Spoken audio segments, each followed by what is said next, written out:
Hello there, Sev here from Motorhome Dealer Group, and welcome to this video guide on the cab area of the third generation Renault Trafic. This is the second facelift, so this was about 2021 onwards. In this video we're going to explain what everything is in the cab area at a sort of surface level really, so just what the buttons are and how to find your way around. We're not going to be covering any troubleshooting or problem solving, so if you are experiencing issues with your vehicle then please consult your manuals or seek the help of a technical professional.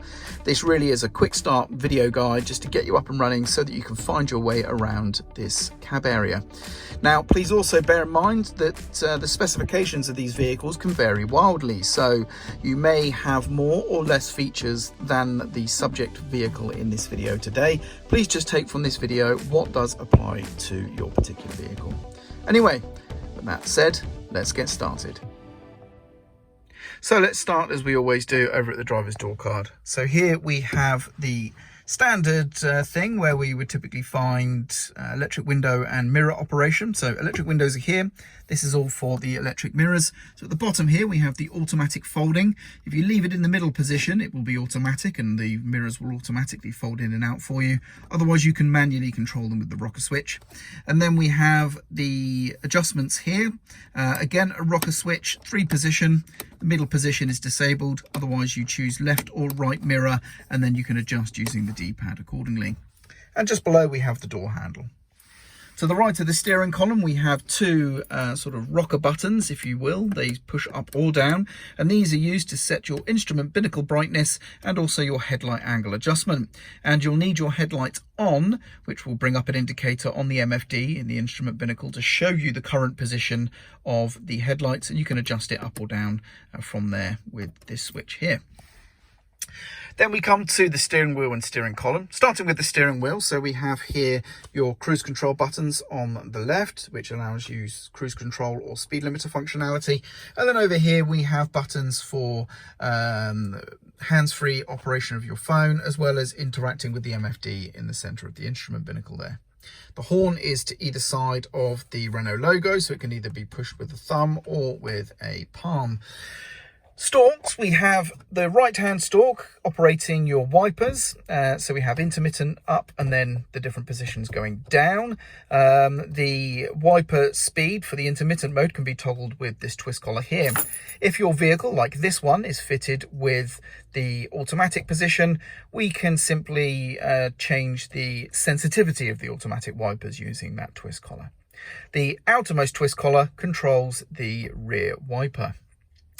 On the left-hand stalk, we have the vehicle lights, and the outer twist collar here will control the main lighting. So we have automatic or manual side lights and headlights. And we also then have fog light controls. Of course, you need your headlights on first manually in order to operate your fog lights. And then it's a twist collar here. This one is spring-loaded. So we have the front fog lights at the bottom there and the rear fog lights there. And just move to either of those positions to enable or disable. Of course, this controls indicators as well, up or down, and main beam is flashed by pulling towards and toggled by pushing away. And then over here, you can see at the top, we have the entertainment unit. Below that, we have some buttons here. So this one is for grip control, which I'll explain shortly. We have the auto stop start toggle here.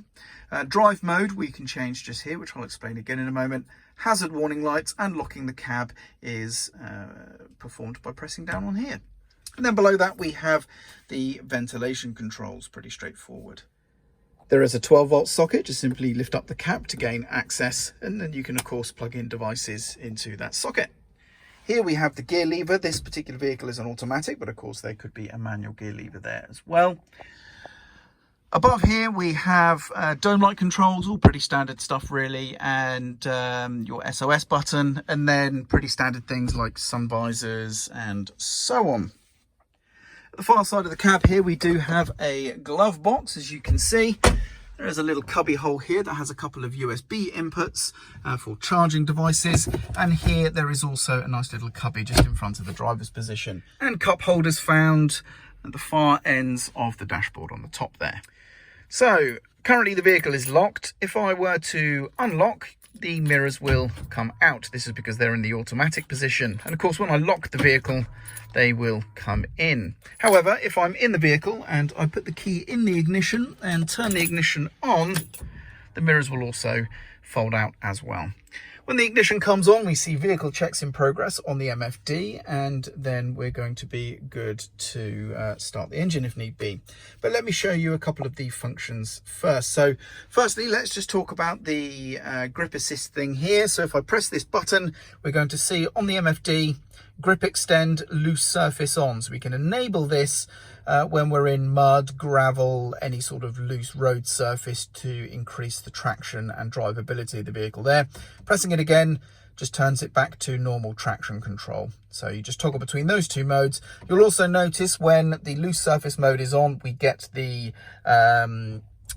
sort of stability system symbol there showing that that is disabled in the loose surface mode there. So there we go. So that's that mode. So enable the loose surface mode whenever you're on mud or gravel or anything like that, and you're going to need the extra sort of drivability of the vehicle there. Drive mode, this may vary from vehicle to vehicle. This vehicle is automatic, so it has access to performance mode. So you can see Perfor at the top there, and that is going to allow for more dynamic driving and engine braking and so on.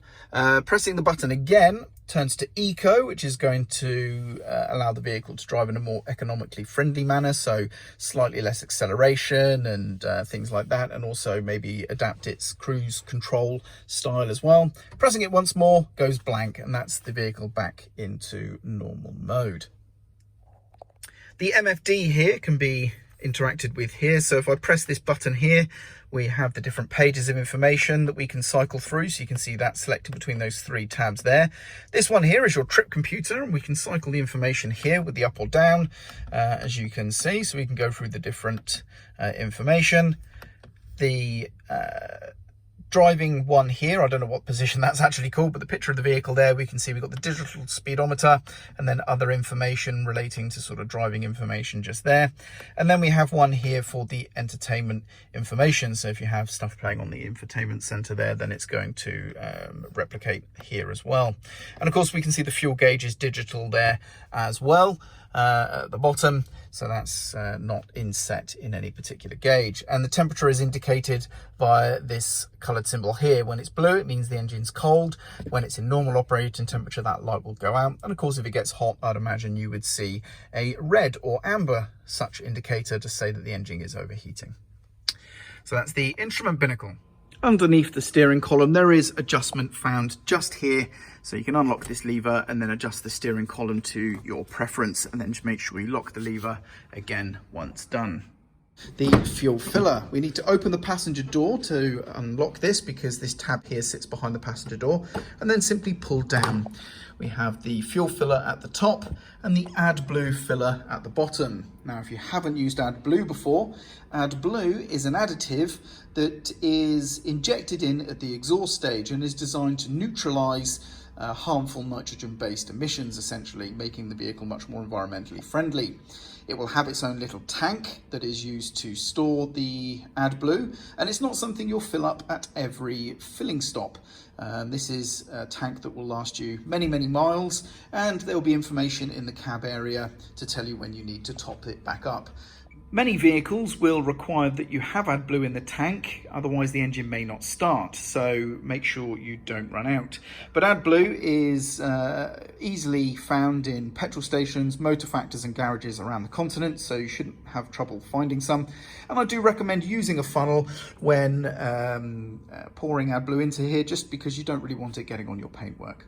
But that's the fuel filler, diesel in this case, a diesel at the top there, and AdBlue just there. And then when done, you can simply close that back up. And there we go, that about wraps up the video for the cab area of the third generation, second facelift Renault Trafic.